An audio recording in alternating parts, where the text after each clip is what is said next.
नमस्कार। पॉलिटिकल गपशप विद राकेश पाठक के इस नए शो को जब हम करने जा रहे हैं तो पिछले कुछ दिनों में ही इतनी सारी पॉलिटिक्स देश में हुई है कि कल समय लग गया हमको ये डिसाइड करने में कि किस विषय पे बात किया जाए। प्रधानमंत्री महोदय मध्य प्रदेश गए और वहां पर सनातन की बात करके चले आए। इसके पहले खबर आई थी कि मंत्रियों की बैठक में उन्होंने कहा कि सनातन को इशू बनाया जाए। अगली खबर आई कि इंडिया गठबंधन जो बना हुआ है, विपक्षी दलों का जो गठबंधन बना हुआ है, उसने 14 पत्रकारों की, पत्रकार कहना अपराध हो जाएगा। राकेश पाठक जैसे पत्रकार जब सामने बैठे हों तो इन लोगों को पत्रकार कहना अपराध हो जाएगा। 14 टीवी एंकर्स की एक लिस्ट आई, जिस लिस्ट के बारे में इंडिया के लोगों ने कहा कि इसमें शामिल जितने भी पॉलिटिकल दल हैं वो इनके शोज में नहीं जाएंगे। ध्यान रखिएगा, चैनल्स का बहिष्कार नहीं किया गया, सिर्फ इन एंकर्स का बहिष्कार किया गया। और इसके अलावा मध्य प्रदेश में जो कुछ पहले से चल रहा है वो तो हो ही रहा है। लगातार भारतीय जनता पार्टी से एक्स एमएलए जो हैं और बाकी बड़े नेता वो कांग्रेस में लगातार जा रहे हैं और शायद दिग्विजय सिंह को घेरने के लिए उनका जो इलाका है राघवगढ़ और आसपास का, उसमें सिंधिया जी को भेजा गया था, ज्योतिरादित्य सिंधिया जी को। लेकिन वहां से जो तस्वीरें आई हैं उसमें खाली कुर्सियां दिख रही हैं। राकेश भाई बताएंगे कि उन खाली कुर्सियों का राज क्या है। तो आज इन मुद्दों पर बात करते हैं। शुरुआत करते हैं सबसे पहले प्रधानमंत्री महोदय की भोपाल यात्रा पर और भोपाल में दिए गए उनके भाषण पर।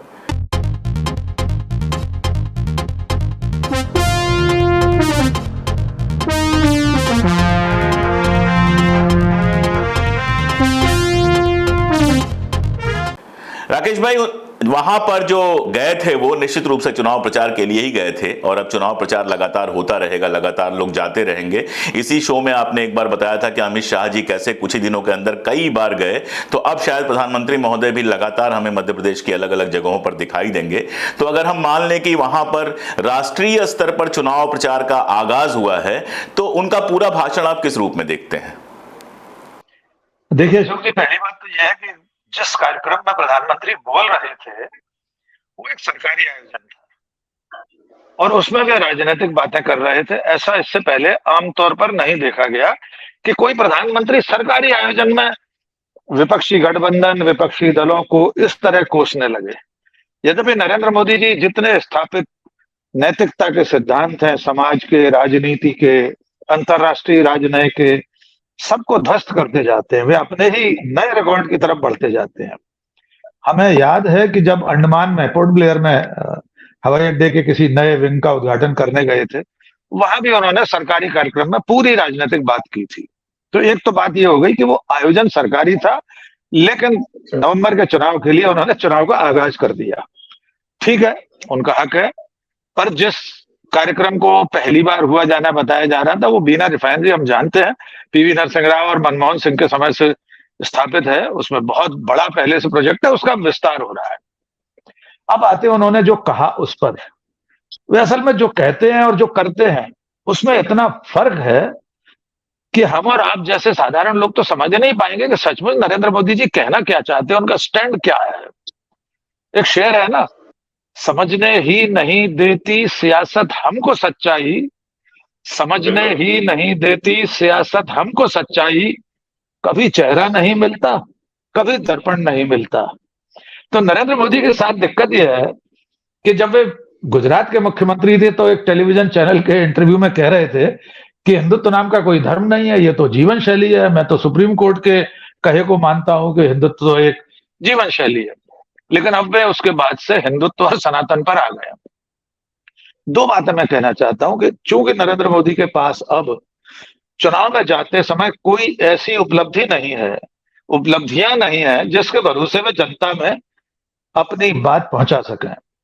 इसलिए कुल मिलाकर विपक्ष के गठबंधन को लेकर वे इतने व्यथित हैं कि उसको बहुत असम्मानजनक शब्दों में घमंडिया कहते हैं। वैसे तो प्रधानमंत्री को ऐसे शब्दों का इस्तेमाल नहीं करना चाहिए, क्योंकि वे खुद भी एक गठबंधन दल के मुख्यमंत्री, गठबंधन की ही सरकार के मुखिया है। उनके पूर्वज अटल बिहारी वाजपेयी 3 बार प्रधानमंत्री बने, गठबंधन सरकार थी। तो इस तरह के शब्दों का इस्तेमाल करके और सनातन को बीच में लाकर वे अपनी हताशा जाहिर कर रहे हैं। ऐसा लग रहा है कि अब उनके पास मुद्दे नहीं है। अशोक भाई बताइए, किस मुद्दे पे जाएंगे चुनाव लड़ने? महंगाई के म शब्द का उच्चारण नहीं, अक्षर का उच्चारण नहीं कर सकते। पेट्रोल डीजल की बात नहीं कर सकते, यद्यपि पेट्रोल डीजल पर मध्य प्रदेश में ही भोपाल में ही वे सेल्फ गोल कर गए थे, जब वे कीमतें गिना रहे थे, पेट्रोल कीमत की दरें दूसरे राज्यों की, कांग्रेस शासित राज्यों की। उस दिन मध्य प्रदेश में 106 रुपए का था पेट्रोल, और पर वे भूल गए कि लपेटे में शिवराज सिंह चौहान ही आ गए थे। तो कुल मिलाकर अब उनके पास मुद्दे नहीं है, इसलिए वे अपने पुराने आजमाए हुए नुस्खे पर ही चुनाव मैदान में उतर रहे हैं, जिसमें अब हिंदुत्व की जगह सनातन शब्द आ गया है। अब उसकी व्याख्या तो अशोक जी आप जैसे विद्वान कर रहे हैं, हमने आपका भी लिखा पढ़ा कि ये सनातन तो बौद्ध भी कहते रहे खुद को, जैन भी अपने आप को कहते रहे, और किस सनातन की बात कर रहे हैं? उस सनातन की जिसमें जातिगत भेदभाव है, जिसमें छुआछूत है, जिसे दूर करने की बात वो लोग कर रहे हैं जो सनातन के खिलाफ आवाज उठा रहे हैं। तो कुल मिलाकर मध्य प्रदेश में चुनाव के अभियान का श्री गणेश कर दिया नरेंद्र मोदी ने, और अपने आजमाए हुए नुस्खों के साथ विपक्ष का गठबंधन मध्य प्रदेश में ही आने वाला है। ये भी अगली सूचना है। उनकी पहली जो आम सभा होने वाली है वो भोपाल में होगी। इसका निर्णय मुंबई में परसों हो गया है। तो देखना होगा मध्य प्रदेश आगे चलकर चुनावी समर का सबसे महत्वपूर्ण रण केंद्र बनने वाला है, रणभूमि बनने वाला है अशोक जी। और नरेंद्र मोदी अपनी आजमाए हुए औजारों से ही ये लड़ाई लड़ेंगे, ये उन्होंने कल स्पष्ट कर दिया है। मध्य प्रदेश में महंगाई मुद्दा है, मध्य प्रदेश में भ्रष्टाचार बहुत बड़ा मुद्दा है, मध्य प्रदेश में ये जो रेवड़ियां बांटी जा रही हैं ये भी बहुत बड़ा मुद्दा है। लेकिन मेरा कहने का आशय ये था कि नरेंद्र मोदी और बीजेपी के पास कोई मुद्दा नहीं है। वे कैसे बात करें महंगाई की, वे कैसे बात करें बेरोजगारी की, वे कैसे बात करें चीन को लाल आंखें दिखाने की, वे कैसे बात करें अंतर्राष्ट्रीय स्तर पर अभिव्यक्ति की आजादी की, जबकि अपने देश में ही हम 162वें स्थान पर हैं दुनिया में अभिव्यक्ति की आजादी के मामले में। तो कुल मिलाकर उनके पास मुद्दा नहीं है, जनता के पास मुद्दा है, विपक्ष के पास मुद्दा है, और उन्हीं मुद्दों पर ये जो गठबंधन बना है इंडिया नाम का, वो और मध्य प्रदेश की जो प्रमुख विपक्षी पार्टी है कांग्रेस, वो अपने मुद्दों पर दृढ़ है।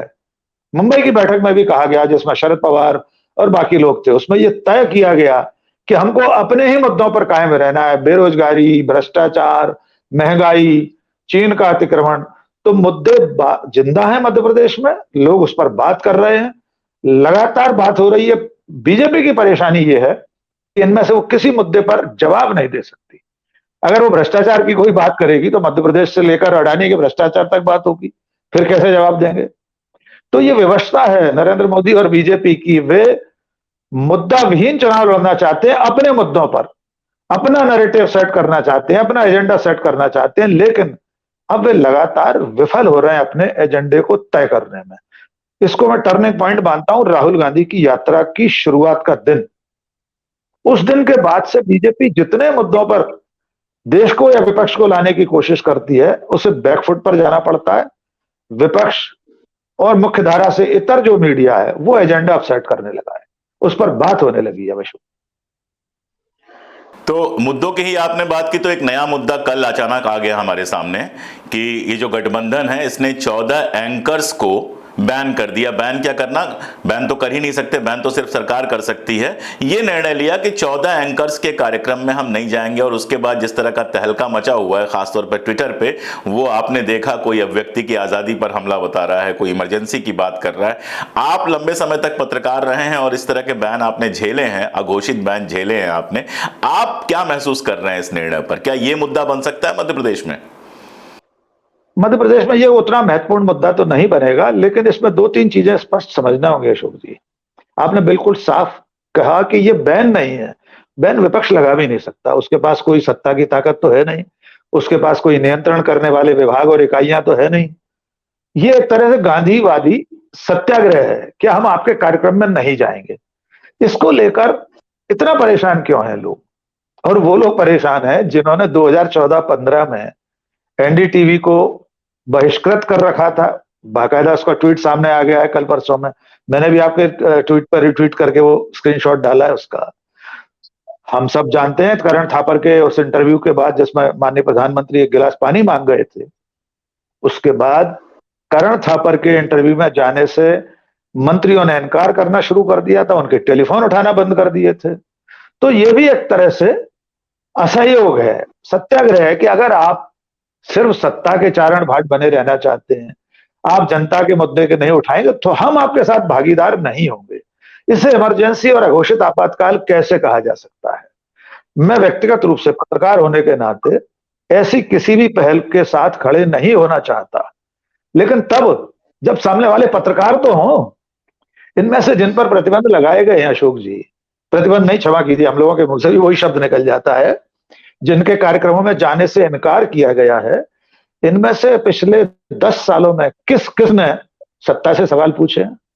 इनमें से कौन है जिसने नरेंद्र मोदी से एक भी सवाल किया हो? इनमें से कौन है जिसने प्राइम टाइम में महंगाई पर बात की हो? इसमें इनमें से कौन है जिसने यह साबित किया हो कि प्रधानमंत्री का बयान झूठा है, न कोई घुसाया है, न कोई घुसकर बैठ गया है? इनमें से कौन सा ऐसा पत्रकार है जिसने अपने प्राइम टाइम में यह चलाया हो कि प्रधानमंत्री ने कैनेडी सेंटर में कहा कि हर साल आईआईटी आईआईएम खुल रहे हैं, और ये रहा केंद्र सरकार के मंत्री का बयान कि 5 साल से एक भी नहीं खुला? तो अशोक जी, ये पत्रकार नहीं है, ये सत्ता के चारण और भाट हैं। मैंने 30-35 साल पत्रकारिता की, 4-5 अखबारों का संपादक रहा। अशोक जी, बड़ी विनम्रता से कहना चाहता हूं कि जब मैं संपादक था उसी दौर में यूपीए की सरकार थी, डॉक्टर मनमोहन सिंह प्रधानमंत्री थे, आप तो ग्वालियर में रहे। एक भी अवसर नहीं बता सकता कोई जब मैंने विशेष संपादकीय सरकार की विफलताओं पर न लिखा हो। एक भी खबर 2G 3G कॉमनवेल्थ स्कैम कुछ भी ऐसा जिस पर मैंने सवाल न पूछे हों। मैं राष्ट्रपति के साथ, तत्कालीन राष्ट्रपति के साथ विदेश यात्रा में गया, उनसे कड़े सवाल पूछे हों, बोर्ड प्रेस कॉन्फ्रेंस जो आसमान में उड़ते हुए होती है। तो हम आज इस बात को कहने के हकदार हैं कि अगर वे सच्ची पत्रकारिता कर रहे होते तो मैं पहला व्यक्ति होता खड़े होकर इस इंडिया गठबंधन के इस सत्याग्रह के भी खिलाफ आवाज उठाता। अगर वे पत्रकार होते, अगर वे पत्रकारिता कर रहे होते तो वे क्या कर रहे थे, एक दो नजीर और अशोक जी सुन लीजिए। दुनिया में कहीं ऐसा होगा कि कोई मीडिया संस्थान महंगाई के पक्ष में प्राइम टाइम चलाए? एक चौधरी साहब बाकायदा प्राइम टाइम चलाया, महंगाई अच्छी चीज है। पेट्रोल डीजल की कीमतें बढ़ने पर उन्होंने पॉजिटिव प्रोग्राम चलाया कि ये देश की तरक्की के लिए बेहतर है, अच्छी चीज है। तो जब पत्रकारिता इस मुकाम पर आ जाए कि आप थकते क्यों नहीं हैं? अरे भाई, इस देश का कोई प्रधानमंत्री नहीं थकता था। चाहे मनमोहन सिंह 70 साल से ऊपर वाले थे, वे भी बिना छुट्टी के काम करते थे। लेकिन जब मीडिया ये साबित करने लगे कि माननीय नरेंद्र मोदी ने आज तक 9 साल में एक भी छुट्टी नहीं ली है, तो उसे पत्रकार नहीं कहा जा सकता। इसलिए मैं इस बात का समर्थन करता हूं। और अंतिम बात इस विषय में कि वे इसके साथ साथ अगर वे ठकुर साहती करते रहते सत्ता की, तब भी हमें उतनी आपत्ति नहीं थी, ये उनका अधिकार है। वे जिसका चाहे उसका चारण गान करें, लेकिन कम से कम नफरत तो नहीं फैलाते इस देश की रगों में। इन लोगों ने समाज की धमनियों में नफरत का जहर भर दिया है। हर खबर हिंदू मुस्लिम नजरिए से, घृणा के नजरिए से चलाई है। इसलिए मैं इस सत्याग्रह का समर्थन करता हूं। छुट्टियों वाली बात पे राकेश भाई, मैं तो, आप जानते हैं मैंने नौकरी की है बाकायदा, और आपने भी नौकरी की है। छुट्टी तो नौकर लेता है। आप छोड़ दीजिए किसी अखबार का कोई मालिक, चैनल का कोई मालिक, उसका रिकॉर्ड निकलवा लीजिए, उसने एक दिन छुट्टी नहीं ली है। जब वो विदेश में घूम रहा है या परिवार के साथ खाना खा रहा है तो भी छुट्टी नहीं लेनी पड़ती है। अगर अपने माँ के अंतिम संस्कार में शामिल आप होने जाते हैं, उसको भी सरकारी काम माना जाता है। अगर आप, जब पुलवामा हो रहा होता है उस समय आप सफारी कर रहे होते हैं, उसको भी सरकारी काम माना जाता है। अभी कश्मीर में 4 हमारे सैनिक मारे गए और आप जो है अपना पुष्प वर्षा करवा रहे थे, वो भी सरकारी काम। तो प्रधानमंत्री तो छोड़िए, मैंने पता किया, मैंने रिसर्च किया कि सभासद जो होता है हमारे इलाके का, उसको भी छुट्टी लेने का कोई प्रावधान है ही नहीं। वो किससे छुट्टी मांगेगा? तो ये तो बिल्कुल सही कहा आपने। देखिए, हम लोग की जो ट्रेनिंग हुई है, आपकी और हमारी, वो यही थी कि एक बुद्धिजीवी या पत्रकार का सरोकार ये होता है कि वो जनता के मुद्दे उठाए और जो भी सत्ता में है उससे सवाल पूछे। दोस्तियां होती हैं, विचारधारा होती है, सब कुछ होता है पत्रकारों की हमेशा से, लेकिन सत्ता से सवाल उठाना उसका बेसिक धर्म होता है। उसको पलट के इन लोगों ने बना दिया है कि विपक्ष से सवाल करने का अधिकार नहीं पूछा जा रहा है। आपने इस पूरी यात्रा को देखा है। हाँ, मैं आपके पास यार, इस पूरी यात्रा को आपने देखा है, पिछले 30 सालों में पत्रकारिता की यात्रा को देखा है। इमरजेंसी को उस तरह से तो नहीं देखा है, लेकिन स्मृतियों में है। बहुत सारे ऐसे लोगों से आप मिले होंगे, उनके साथ काम किया होगा जो इमरजेंसी के टाइम में होंगे। मेरा अपना अनुभव है कि इस तरह की पत्रकारिता सिर्फ तानाशाहों के जमाने में दुनिया में देखी गई है और कहीं नहीं देखी गई है। मैं चाहता हूं, बहुत लंबा नहीं खींचना चाहता इस विषय को, फिर भी मैं चाहता हूं कि आप थोड़ा सा इस चीज को शेयर करें हमारे साथ। देखिए अशोक जी, पहले मैं एक पूरा एक घटनाक्रम याद दिलाना चाहता हूं देश की आजादी के बाद। घटनाक्रम क्या, एक छोटा सा दृष्टांत है। पंडित नेहरू के साथ जब विमर्श चल रहा था, संविधान बन रहा था, प्रेस की आजादी और इन सब लोगों को इन सब मुद्दों पर बात हो रही थी, तो पंडित जी से पूछा गया कि आप किस तरह की प्रेस चाहते हैं, सरकार द्वारा नियंत्रित और अनुशासित, या सरकार के अंकुश से मुक्त और थोड़ी अनुशासनहीन, थोड़ी अराजक। तो पंडित जवाहरलाल नेहरू ने कहा कि मैं अंकुश वाली अनुशासित पत्रकारिता नहीं चाहता, कोई मीडिया संस्थान नहीं चाहता। मेरे लिए अनुशासनहीन, थोड़ी सी अराजक, लेकिन पूरी तरह से स्वतंत्र पत्रकारिता ज्यादा बेहतर होगी। मैं ऐसे किसी भी अंकुश के समर्थन में नहीं हूं। और हम सब जानते हैं कि पंडित नेहरू से लेकर आज तक पत्रकारिता पर उस तरह का अंकुश कभी नहीं रहा, आपातकाल को छोड़कर। और हम और आप में से कोई भी आपातकाल के पक्ष में नहीं है। आपातकाल किन परिस्थितियों में लगा वो अलग विषय है, कि जेपी ने जो आह्वान किया सेना और पुलिस वगैरह से, अलग विषय है, उस पर हम कभी और चर्चा करेंगे। लेकिन हम तब भी पत्रकारिता की आजादी के पक्षधर हैं, अभिव्यक्ति की आजादी के हिमायती हैं। आपने इस कार्यकाल में, इस वक्फे में बात कही कि क्या बदला है, तो अगर मैं अपनी शुरुआत के दिनों से अब तक की बात करूं, अशोक जी, मुझे याद नहीं है मेरे किसी अखबार मालिक ने, किसी ने भी, संयोग देखिए कि मैं जिस नवभारत अखबार में संपादक था, उसके मालिक स्वर्गीय प्रफुल्ल महेश्वरी तो राज्यसभा में सांसद थे कांग्रेस की तरफ से। इसके बावजूद मैं नवभारत में 10 साल रहा, मुझे याद नहीं है कि एक भी टेलीफोन उन्होंने मुझे किसी खबर के लिए, किसी संपादक के लिए किया हो। मैं अपने तजुर्बे से यह कह सकता हूं कि पिछले 30 सालों के अनुभव के बाद ये वाले 10 साल जो है, ये पत्रकारिता के पतन के काल है, ये पत्रकारिता का द्रोह काल है, और द्रोह काल की पत्रकारिता है। मैं हमेशा इसको इसी रूप में मानता हूं, क्योंकि पत्रकारिता जब जनता से सवाल करने लगे, विपक्ष से सवाल करने लगे, तो समझ लीजिए उसके पतन की पराकाष्ठा की ओर अग्रसर है। क्योंकि पत्रकारिता तो सत्ता का सनातन प्रतिपक्ष है। हमेशा से जब भारत में पत्रकारिता शुरू हुई, गांधी जी पत्रकार थे, उसके बाद आजादी के बाद पंडित नेहरू के खिलाफ खबरें छपी हैं। ऐसा कौन सा विषय है, ऐसी कौन सी अनियमितता है जो सामने आई और अखबारों की उसमें भूमिका न रही हो। देश का पहला जी, बोफोर्स अभी के सामने है, अभी की पीढ़ी के सामने है।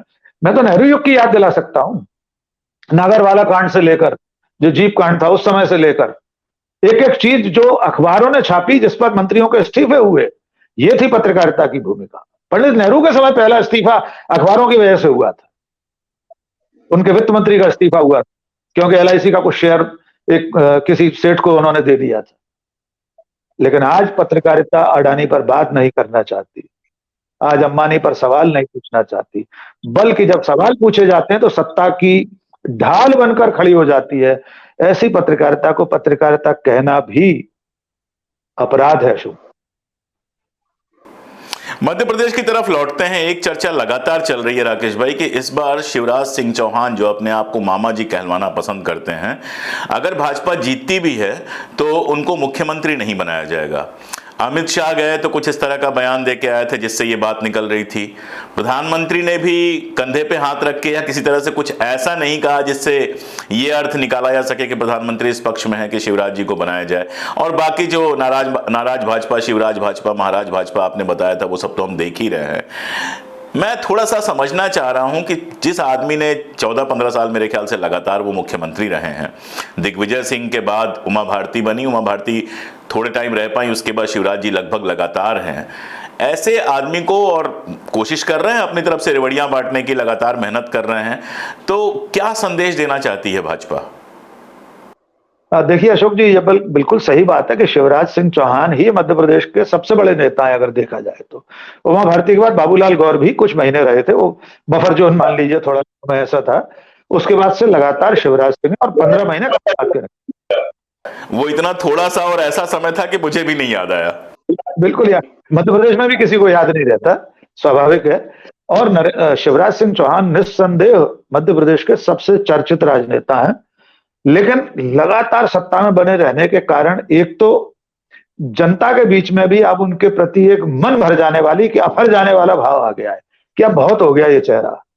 भारतीय जनता पार्टी की परेशानी और बड़े नेताओं की, जो आपने नरेंद्र मोदी जी और अमित शाह जी के लिए कहा, उनकी परेशानी यह है कि अब शिवराज सिंह चौहान अगर 5वीं बार मुख्यमंत्री बनते हैं तो देश में सबसे बड़े कद के वे नेता हो जाएंगे, भले नरेंद्र मोदी प्रधानमंत्री हो।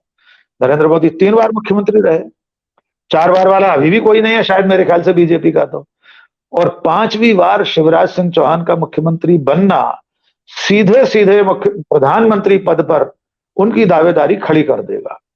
इसलिए शिवराज चौहान को लेकर नरेंद्र मोदी और अमित शाह असहज हैं। कल एक बात और हुई है अशोक भाई, कल जो रोड शो जैसा था प्रधानमंत्री का, उसमें उन्होंने बीजेपी के प्रदेश अध्यक्ष को भी गाड़ी में बैठाला बराबर से शिवराज सिंह के। अभी हमारे भोपाल के पत्रकारों के व्हाट्सएप ग्रुप में चल रहा है कि इसको लेकर क्या संदेश है। कहीं विष्णुदत्त शर्मा को भी तो नहीं बीजेपी आगे बढ़ाना चाहती, यद्यपि अभी विष्णुदत्त शर्मा उस लाइन में, उस कतार में मुझे नहीं दिखाई देते, क्योंकि उससे पहले काफी और नाम है। नरेंद्र सिंह तोमर है, स्वयं ज्योतिरादित्य सिंधिया का नाम है, कैलाश विजयवर्गीय, नरोत्तम मिश्रा है, लंबी फहरिस्त है जो मध्य प्रदेश में मुख्यमंत्री बनने की चाह रखते हैं। लेकिन एक और घटनाक्रम समानांतर चल रहा है जो शिवराज सिंह को परेशान करने वाला है। कल या परसों ग्वालियर में केंद्रीय मंत्री भूपेंद्र यादव आए थे। वे मध्य प्रदेश में राष्ट्रीय इकाई की तरफ से प्रभारी हैं इस पूरे चुनाव के। अमित शाह उनको इंट्रोड्यूस कराने लाए थे। उनके उप संयोजक हैं अश्विनी वैष्णव। भूपेंद्र यादव केंद्रीय मंत्री की बैठक में आमने सामने ग्रामीण भाजपा के जिलाध्यक्ष कौशल शर्मा ने खुलकर महाराज भाजपा की शिकायत की, आज के अखबारों में छपी है। उनका कहना है कि हम तो बहुत एडजस्ट कर चुके हैं महाराज के लोगों के साथ, ये बिल्कुल तालमेल नहीं रखते, ऐसा कैसे चलेगा। बहुत लंबी उन्होंने अपना गहरा असंतोष जाहिर किया है। अब कौशल शर्मा कौन? कौशल शर्मा डॉक्टर नरोत्तम मिश्रा के खासम खास, वे डबरा के रहने वाले हैं। तो कई कौन खुले हुए हैं, कई मोर्चे बीजेपी में ऐसे खुले हुए हैं अशोक जी। कल भी एक पूर्व विधायक ने इस्तीफा दिया है, संघ से जुड़े हुए, संघ का पुराना स्वयंसेवक है और संघ में बगावत हो चुकी है, उस बारे में शायद हमारी आपसे बात नहीं हो पाई। वो भी एक बड़ी घटना है मध्य प्रदेश की और उस पर भी हम बात कर सकते हैं आगे। तो कुल मिलाकर शिवराज सिंह को लेकर नरेंद्र मोदी और अमित शाह सहज नहीं है। Who is after Narendra Modi में शिवराज सिंह चौहान का नाम आगे न आ जाए, इसको लेकर अभी से फौरी इंतजाम किए जा रहे हैं, अभी से रोक टोक की बाड़ेबंदी की जा रही है। जो आपने कहा कि आरएसएस के लोगों ने एक अलग पार्टी वहां पे जनहित पार्टी या लोकहित पार्टी बनाई है, वहां पे मुझे नाम नहीं याद है, आपने ही एक अलग से अच्छा सा शो किया था, वो हमने देखा था डीवी लाइव पे। थोड़ा सा मैं चाहता हूं कि हमारे दर्शकों को बताएं उसका मतलब क्या है। जैसे शिवसेना वहां पे रही है, कभी कभी 2-4 लोग यहाँ वहां से लड़ लेते हैं, कभी और दूसरे नाम पे लड़ लेते हैं, लेकिन बाकायदा भोपाल में प्रेस कॉन्फ्रेंस करके ये कहना कि आरएसएस के लोगों ने पार्टी बनाई है, ये अपने आप में थोड़ा सा आश्चर्यजनक है। उसका असर कितना होगा नहीं होगा वो तो आप बताएंगे, लेकिन मेरे जैसे आदमी के लिए उसको देखना थोड़ा सा आश्चर्यजनक है, क्योंकि आरएसएस हमेशा बैकबोन की तरह काम करती रही है। बिल्कुल। देखिए अशोक जी, इसको पहले इस रूप में समझने की जरूरत है कि जो लोग गए हैं संघ छोड़कर, वे कौन हैं? क्या वे साधारण स्वयंसेवक हैं, सुबह सुबह शाखा में जाने वाले, या इससे अधिक कुछ है? तो इनका परिचय यह है कि जो अभय जैन है वे बड़े वरिष्ठ पदों पर रहे हैं, संघ के बौद्धिक प्रमुख रहे हैं, संघ की ओर से सेवा प्रमुख रहे हैं। उनके पास कई अलग अलग क्षेत्रों का क्षेत्र प्रचारक का दायित्व रहा है, ये बड़ा दायित्व होता है। एक मनीष काले हैं, उनके पास भी बड़ा दायित्व रहा है, वे क्षेत्र प्रचारक रहे हैं। इस तरह से ये 3-4 लोग जो हैं, जो संघ में बड़ी बड़ी जिम्मेदारियां संभालते रहे हैं, लेकिन पिछले कुछ सालों से वे संघ से दूर जा चुके थे। इसमें कोई संदेह नहीं है कि तत्काल अभी नहीं छोड़ा उन्होंने संघ, 1-2 साल से उनकी दूरी चली आ रही थी। लेकिन दूरी हो जाना, संघ से पृथक हो जाना अलग बात है, लेकिन ऐन चुनाव के वक्त में पार्टी बनाना और यह कहना कि बीजेपी भी कांग्रेस जैसी हो गई है, इसमें कोई अंतर नहीं बचा है। 200 लोग थे उस बैठक में अशोक जी। भोपाल में बैठक हुई थी, पूरे मध्य प्रदेश, छत्तीसगढ़, यहां तक कि पटना और झारखंड से भी लोग आए थे उसमें, बिहार और झारखंड से भी। उन सब में ज्यादातर ऐसे लोग थे जो संघ से वर्षों से जुड़े हुए हैं। उन्हीं में से एक व्यक्ति, कोई जोशी है, मैं उनका नाम भूल रहा हूं, उन्होंने कल इस्तीफा दिया है और उन्होंने कहा मैं निर्दलीय चुनाव लड़ूंगा। अब सवाल यह है जो आपने मुझसे पूछा कि इनका चुनाव लड़ने में क्या असर होगा। पहला असर तो होता है परसेप्शन का, संदेश का, माहौल का। यह संदेश तो चला ही गया है कि संघ के भीतर से निकलकर लोगों ने पार्टी बना ली है, वरना संघ की तो अपनी घोषित रूप से पार्टी है ना बीजेपी। और जैसे ये संदेह हो कि संघ का राजनीति से कोई लेना देना नहीं है, संघ का भारतीय जनता पार्टी से कोई सीधा रिश्ता नहीं है, उन सब के लिए, हमारे विद्वान दर्शकों के लिए, नंबर एक, भारतीय जनता पार्टी में एक संगठन महामंत्री का पद होता है। वो पद संघ की ओर से ही नियुक्त किया जाता है। उस पद पर जो भी व्यक्ति होता है वो संघ से डेपुटेशन पर आता है। बाकायदा वो संगठन महामंत्री चाहे राष्ट्रीय स्तर का हो, चाहे दत्तात्रेय होसबोले हो, भैया जी जोशी हो, या छोटे से छोटे प्रांत, उनके प्रांत अलग होते हैं, हमारे आपके वाले प्रांत नहीं है, ये जो प्रशासकीय प्रांत है वो नहीं होते, संघ की अपनी इकाइयां अलग है। तो एक तो ये संगठन महामंत्री संघ से आता है। दूसरी बात, अभी 3 दिन की राष्ट्रीय प्रतिनिधि सभा की बैठक चल रही है पुणे में, राष्ट्रीय स्वयंसेवक संघ। बीजेपी के राष्ट्रीय अध्यक्ष जेपी नड्डा वहां बैठे हैं, 3 दिन रहेंगे। संघ की तरफ से जितने संगठन महामंत्री तैनात किए गए वे सब वहां होंगे। ऐसा कौन सा अवसर होता है चुनाव का जिसमें संघ नहीं लगता बीजेपी के लिए? तो ये ज्यादा गंभीर विषय हो जाता है कि जो राष्ट्रीय स्वयंसेवक संघ अपने फ्रंटल ऑर्गेनाइजेशन के रूप में बीजेपी को बनाए हुए, तब संघ के लोग अगर निकल के दूसरी पार्टी बनाते हैं तो उसका नुकसान बीजेपी को हो सकता है। चुनाव में वे कितना नुकसान पहुंचा पाएंगे हम नहीं जानते। उन्होंने जनहित पार्टी नाम से पार्टी बनाने का प्रयास शुरू किया है, और अगर वे नहीं बना पाए, तब तक रजिस्ट्रेशन नहीं हो पाया नवंबर तक, तो निर्दलीय चुनाव लड़ेंगे उनके लोग। तो ये बीजेपी के लिए चिंता की बात है। अशोक जी, चलते चलते आखिरी सवाल आपसे पूछ लूं। मैंने अपने चैनल पर दिग्विजय सिंह का इंटरव्यू किया था और दिग्विजय सिंह जी ने कहा था कि जितना मैं भाजपा को जानता हूं, और मैं भाजपा को थोड़ा बहुत तो नहीं जानता हूं, मैं वो ज्योतिरादित्य सिंधिया को कभी भी मुख्यमंत्री नहीं बनाएगी। राकेश भाई, वो मेरा पहला इंटरव्यू था जिसका उपयोग पता नहीं कितने मीडिया हाउसेज ने किया, किसी ने नाम नहीं लिया, लेकिन किसी ने इंटरव्यू की पूरी स्क्रिप्ट चला दी, किसी ने कुछ कर दिया, किसी ने कुछ कर दिया। और वो पहला इंटरव्यू था, आज मैं अपने दर्शकों को बता रहा हूं, जिसके बाद मेरे पास कई सारे एनोनिमस कॉल आए। भड़काने वाले या हड़काने वाले कॉल नहीं थे, कई सारे समझाने वाले, कई सारे इशारे वाले कॉल थे। और इस तरह के कॉल आप जानते हैं हम लोग पास आते रहते हैं, कोई खास फर्क नहीं पड़ता है। लेकिन मैं ये नहीं कह रहा हूं कि मेरे उस इंटरव्यू का असर था, लेकिन उसके बाद ये देखा गया कि पार्टी ने ज्योतिरादित्य सिंधिया को बाकायदा दिग्विजय सिंह के क्षेत्र में प्रचार करने के लिए भेजा। और उसके बाद फोटोग्राफ्स आए कि राघवगढ़ और बाकी जगहों पर जब वो जाते हैं तो कुर्सियां पूरी की पूरी खाली थीं, और अब उनकी भाषा में, उनके पूरे भाषण में वो वाला तेवर भी नहीं दिख रहा है जो तेवर दिखता था। तो ये सिंधिया को वहां भेजना, उस क्षेत्र में फंसाना, सब जानते हैं कि बाकी आप चाहे कुछ भी कर लें, लेकिन राघवगढ़ और बाकी इलाकों में तो दिग्विजय सिंह लगभग अजेय अभी तक हैं, और आगे भी मुझे नहीं लगता कि इतनी जल्दी वहां पर उनको हराया जा सकता है या कोई बड़ी चुनौती दी जा सकती है।